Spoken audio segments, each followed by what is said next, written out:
Hoy vamos a hablar de Anakin y también vamos a hablar de Alejandro Magno. Y curiosamente encontramos que Anakin Skywalker, el niño prometido, es muy parecido, casi igualito, excepto por algunas cosas, ¿verdad? Claro. A Alejandro Magno, pero es lo mismo con Anakin. No sé si él alguna vez pensó que el imperio que él quería crear iba a ser, pues, la dictadura más fuerte de la galaxia. Bueno, Anakin viene no solamente de un origen ¿Humilde?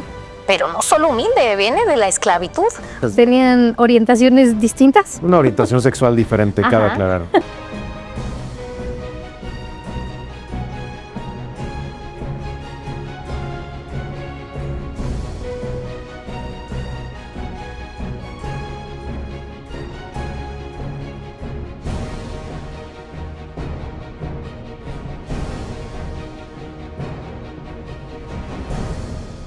Hola, ¿qué tal, ciudadanos de la galaxia? Bienvenidos a otro capítulo de Relaciones Intergalácticas. Estoy con Mau. Hola a todos, ¿cómo están? Hoy vamos a aprender. Por fin. No es cierto. Siempre aprendemos algo en este podcast, y no solamente de Star Wars, sino de temas que nos compete a todos los que queremos saber cómo funciona el mundo. Correcto. Y el día de hoy vamos a estar comparando a dos figuras muy importantes, una de Star Wars y otra de la historia. Hoy vamos a hablar de Anakin y también vamos a hablar de Alejandro Magno. Y ustedes dirán, ¿por qué? ¿Cómo se les ocurrió esto? Bueno, nos pusimos a investigar, obviamente, cuáles son los personajes históricos más parecidos a los personajes más importantes de Star Wars.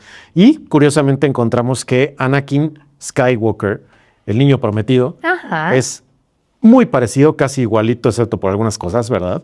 Claro. A Alejandro Magno, aquel que era el niño prometido de Macedonia según su papá, Felipe, yo aquí. Bueno, la versión mexa. No, sí, Filipo II, ¿no? Pues bueno, si bien no eran, o sea, no son clones perfectos. No, por supuesto que no. Tienen muchas diferencias. Lo decíamos hace ratito en un pequeño blooper. Muchas. Tenían orientaciones distintas. Una orientación sexual diferente, cabe aclarar. Anakin estaba con Padme y Alejandro Magno con quién sabe cuántos generales, ¿verdad? Bueno, pero tenía a su favorito. A Hefesto, me parece que se llamaba. El muchacho Hefesto, sí. Hefesto era, si algunos no lo recuerdan, el dios mitológico de las armas, de las herramientas. Entonces, quién sabe por qué le pusieron así. A su novio. Pero bueno, eso no lo detuvo a él de que cuando se muriera haya pedido que lo enterraran como un dios. Sí, es que exacto, ese es el tema, ¿no? Que Anakin y Alejandro Magno se desvían totalmente de su cometido y de su efigie prodigiosa que iban a portar durante toda su vida, ¿no? Sí, del destino que tenían en teoría. Del destino que tenían, exacto.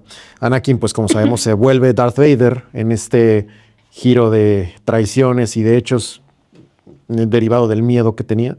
Y Alejandro Magno se vuelve alcohólico, para empezar, se vuelve un tirano, pide, como tú dices, que lo entierren como Dios. ¿Sí? De hecho, decapita a aliados y generales como a... y quemó ciudades. Quemó ciudades también. Eso sí, ciudad a la que llegaba, ciudad que le ponía Alejandría. Claro, porque, a ver, y justo hoy estaba leyendo un poquito como de las críticas que hacían a la concepción que se le hace a Alejandro Magno, de que era megalómano militar.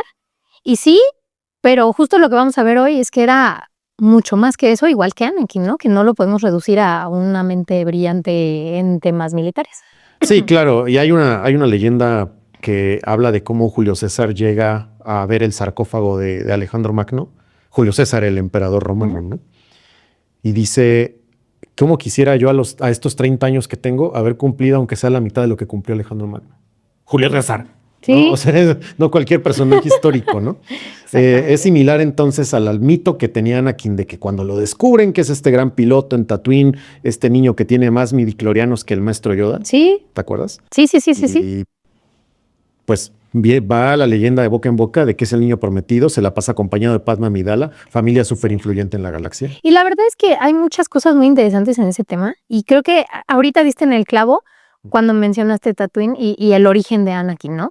Porque hay justo una historia de Alejandro Magno donde explican que cuando es un niño ve que no podían domar a un caballo en específico y riéndose él les asegura a los adultos que él sí podía hacerlo. Filipo, su papá, le dice, a ver, inténtalo con el cometido de darle una lección de respeto a sus mayores. Pero de hecho, Alejandro sí logra domarlo. Y a pesar de que los demás no podían controlarlo, se sube al caballo y logra llevarlo a dar de cara al sol, que era lo que no podían hacer. Y todo esto tiene mucho sentido porque era una persona muy observadora y dentro de esta habilidad se dio cuenta de que el caballo le tenía miedo a su sombra. ¿A dónde voy con toda esta anécdota? A que cuando se baja del caballo, Filipo le dice, y aquí quiero citar específicamente, claro, a don Filipo, a don Felipe, a don Feli, que le dijo, hijo, debes encontrar un reino lo bastante grande para tu ambición. Macedonia es demasiado pequeña para ti. Sí. Y siento que eso describe muy bien el comienzo de Anakin, que Tatooine era muy pequeño y tal vez no es la misma cita, pero Shmi Skywalker también le dice algo similar, ¿no? O sea, que le dice a Qui-Gon Jinn que ella espera algo mucho más grande para su hijo. Sí, porque este niño escuchaba sobre los ángeles, por ejemplo, no los ángeles azules, ¿verdad? Pues sobre los ángeles. Sí, no, sobre los ángeles de la galaxia, ¿no? Que hablaban los mandalorianos y todo este tipo de aventureros. Sí. Y pues él tenía esa ambición de salir y de hacer más. Y se cumple profecía tras profecía con Anakin, así como con Alejandro. Por ejemplo, está esto que acabas de contar, está cuando corta el nudo gordiano, ¿no? Ahí en Hattusas, en Turquía. Bueno, la actual Turquía, ¿no? En ese momento, pues era una provincia ahí de Antalya. Y todo el mundo dice, bueno, es que es el elegido de las divinidades, de los dioses para controlar el mundo. Tanto así que llega, como tú dices, de este pueblo chiquito, Macedonia. Aunque sí viene muy diferente a Anakin, viene de alta alcurnia. Ah, eso sí, eso es totalmente distinto. Sí, claro. O sea, le contratan de maestro de secundaria a Aristóteles, ¿no? Que ya hablaremos de él en otro capítulo. Y lo mandan totalmente a una escuela hecha para la élite, ¿no? Sí, totalmente. Sí, lo mandan como, haz de cuenta, la Anáhuac o al TEC de Monterrey en México. Al poderosísimo TEC de Monterrey. Al poderosísimo TEC de Monterrey. Pero le ponen de mentor a Albert Einstein para esa época, ¿no? Entonces... Está increíble y en cambio Anakin Skywalker, lapsus. No, bueno, Anakin viene no solamente de un origen humilde, pero no solo humilde, viene de la esclavitud. O sea, ni siquiera era libre, ni siquiera era un individuo libre. Sí, era esclavo de este comerciante, ¿no? Que le fascinaba a Sebulba y así a estos que estaban en la competencia, en la carrera, que es la que gana Anakin, y por la que dicen, ¿sabes qué? Si es el niño elegido. ¿No? Ajá. Sí. Pero pues al final, te digo, los dos se vuelven tiránicos, se vuelven paranoicos. Alejandro Magno piensa que todo el mundo lo quiere envenenar, que todo el mundo lo quiere matar. Anakin piensa que Padme se va a morir. Sí. Y luego que Obi-Wan la puso en su contra. O sea, piensa que la traición viene de todos lados, menos de su allegado que fue quien lo traicionó. Sí, y también creo que hay un elemento muy importante de los dos, y lo decías igual ahorita, el tema de la divinidad. ¿No? El origen divino de ambos. A Alejandro Magno, en teoría, se lo confirmaron en Egipto cuando va con el oráculo. Y es lo mismo que con Anakin, con los midichlorianos. Que el oráculo era esta persona, pues, que fumaba algo parecido al peyote. Era una persona que drogada veía, pues, visiones, ¿no? Y obviamente era totalmente aleatorio que a ti te dijeran, tú vas a ser el elegido para gobernar. Pero a ver, para las creencias de ese momento, el que le confirmara el oráculo, tú sí eres hijo de Dios, porque además había esta duda sobre la paternidad de Filipo, ¿no? Y bueno, ni siquiera de la paternidad de Filipo, más bien era de la legitimidad de la mamá de Alejandro, porque no era de Macedonia. Sí, es como un Luis Miguel, ¿no? Casi Alejandro Magno para esta época. Es como una mezcla entre Luis Miguel y Anakin. Ándale, sí. Sí. Sí, no sé si alguna vez Alejandro Magno se pensó que iba a llegar a hacer lo que efectivamente hizo, llegar hasta Pakistán, pero es lo mismo con Anakin. No sé si él alguna vez pensó que el imperio que él quería crear iba a ser, pues, la dictadura más fuerte de la galaxia y que ni siquiera él iba a mandar. Iba a mandar quien lo controló, quien lo traicionó, su Palpatine, ¿no? Claro, pero yo creo que al final del día ninguno de los dos esperaba llegar hasta donde llegaron, ¿no?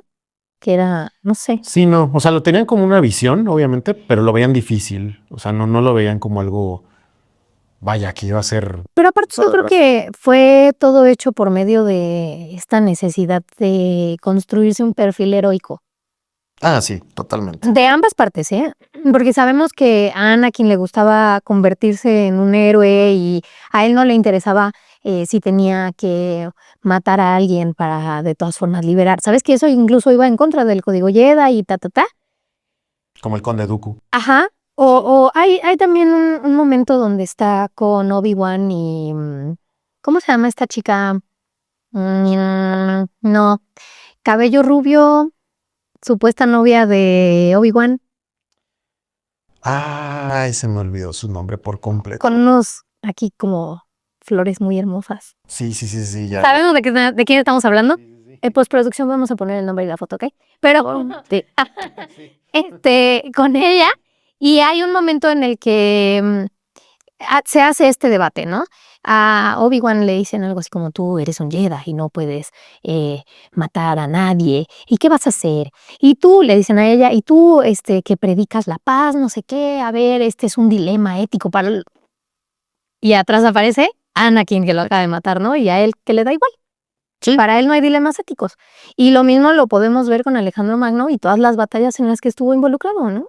Sí, no solo con las batallas, con las traiciones que hizo a sus aliados, con básicamente la tiranía que empezó a mostrar y cómo también traiciona a su maestro Aristóteles, como Anakin a Obi-Wan en su caso, porque Aristóteles pues estaba tratando de sembrarle la idea a Alejandro Magno de adoptar la cultura griega, de tener la política griega en su mente todo el tiempo, y no, y Alejandro Magno empieza a ver más allá de Macedonia, empieza a adoptar la cultura persa para él mismo y dice, bueno, es que nuestro reino no solo tiene que ser griego, tenemos que absorber a todas las otras culturas y hacer como este guateque, crisol, guacamole de culturas, Sí, claro. donde pues yo sea el rey y el dios después de todos, ¿no? Entonces, está complicado, o sea, pero sí hay un claro camino entre ambos porque ambos tienen el rol del héroe que se convierte en tirano. Y la verdad es que los dos fueron muy buenos estrategas, ¿no? O sea, sí, dentro de lo que cabe, sí. A lo mejor eran muy atrabancados, Sí, mi sí abuelita, pero sí eran brillantes estrategas ellos dos. y ¿sabes qué también estaba pensando? A Alejandro Magno se le atribuye mucho ser un estratega militar que analizaba y estudiaba muy bien el panorama, ¿no? Y creo que algo que también tenía Anakin era eso. Y me recuerda a la escena en la que va a vengar la muerte de su madre y lo ponen como mirando así la situación un poco desde lejos y luego sabemos que se da esta masacre.